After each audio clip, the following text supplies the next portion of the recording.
नमस्कार दोस्तों, सावन का पावन महीना प्रारंभ हो चुका है। आज के हमारे इस वीडियो में हम आपके लिए सावन मास के सोमवार की पौराणिक कथा लेकर आए हैं। एक बार किसी एक नगर में एक साहूकार रहता था। उसके घर में धन की कोई कमी नहीं थी, लेकिन कोई संतान न होने के कारण वह बहुत दुखी था। संतान प्राप्ति के लिए वह हर सोमवार को व्रत करता था और पूरी श्रद्धा के साथ शिव मंदिर जाकर भगवान शिव और पार्वती की पूजा करता था। उसकी भक्ति देखकर एक दिन माँ पार्वती प्रसन्न होकर भगवान शिव से साहूकार की मनोकामना पूर्ण करने का निवेदन करती हैं।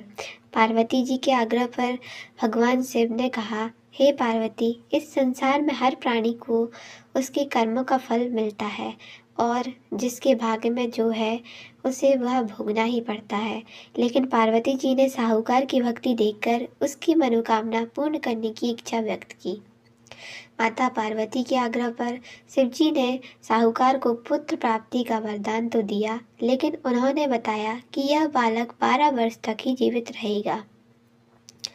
माता पार्वती और भगवान शिव की बातचीत को साहूकार सुन रहा था, इसलिए उसे ना तो इस बात की खुशी हुई, ना ही दुख हुआ।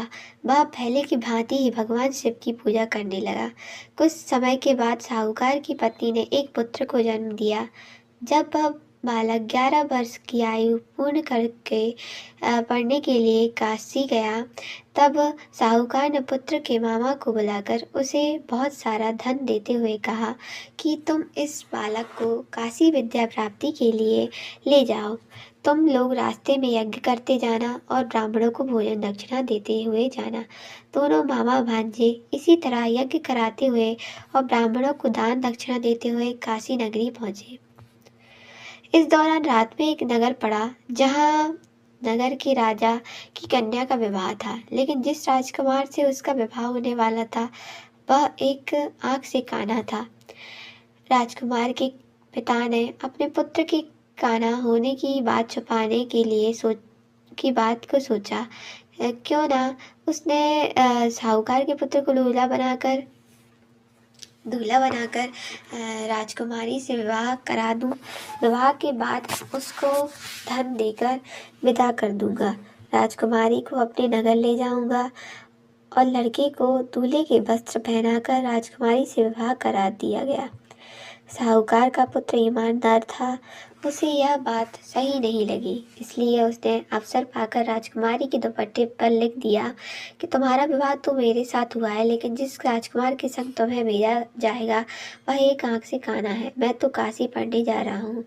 जब राजकुमारी से ने चुन्नी पर लिखी बातें पढ़ी तो उसने अपने माता पिता को यह बात बताई।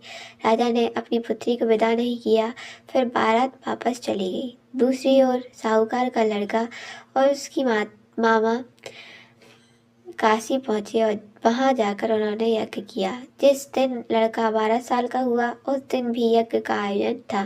लड़के ने अपने मामा से कहा कि मेरी तबीयत कुछ ठीक नहीं है। मामा ने कहा कि तुम अंदर जाकर आराम कर लो। शिवजी के वरदान अनुसार कुछ ही देर में उस बालक के प्राण निकल गए। मृत भांजी को देख उसके मामा ने विलाप करना शुरू कर दिया। संयोगवश उसी समय शिवजी और माता पार्वती उधर से जा रहे थे।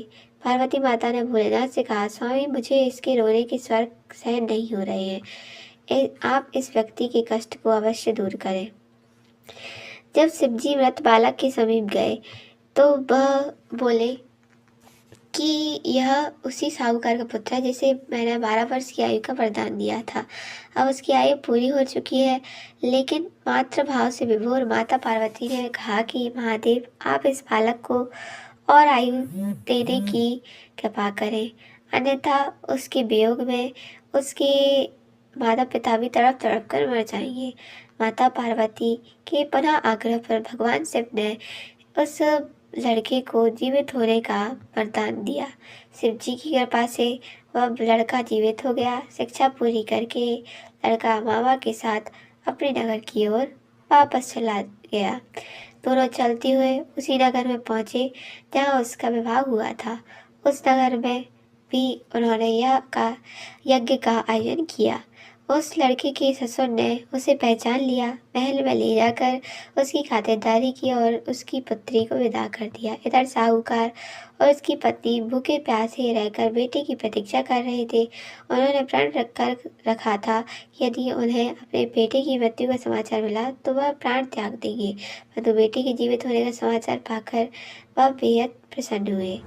उसी रात भगवान शिव ने साहूकार के स्वप्न में आकर कहा, हे श्रेष्ठी, मैंने तेरे सौभाग्य व्रत करने और व्रत कथा सुनने से प्रसन्न होकर तेरे पुत्र को लंबी आयु प्रदान की है।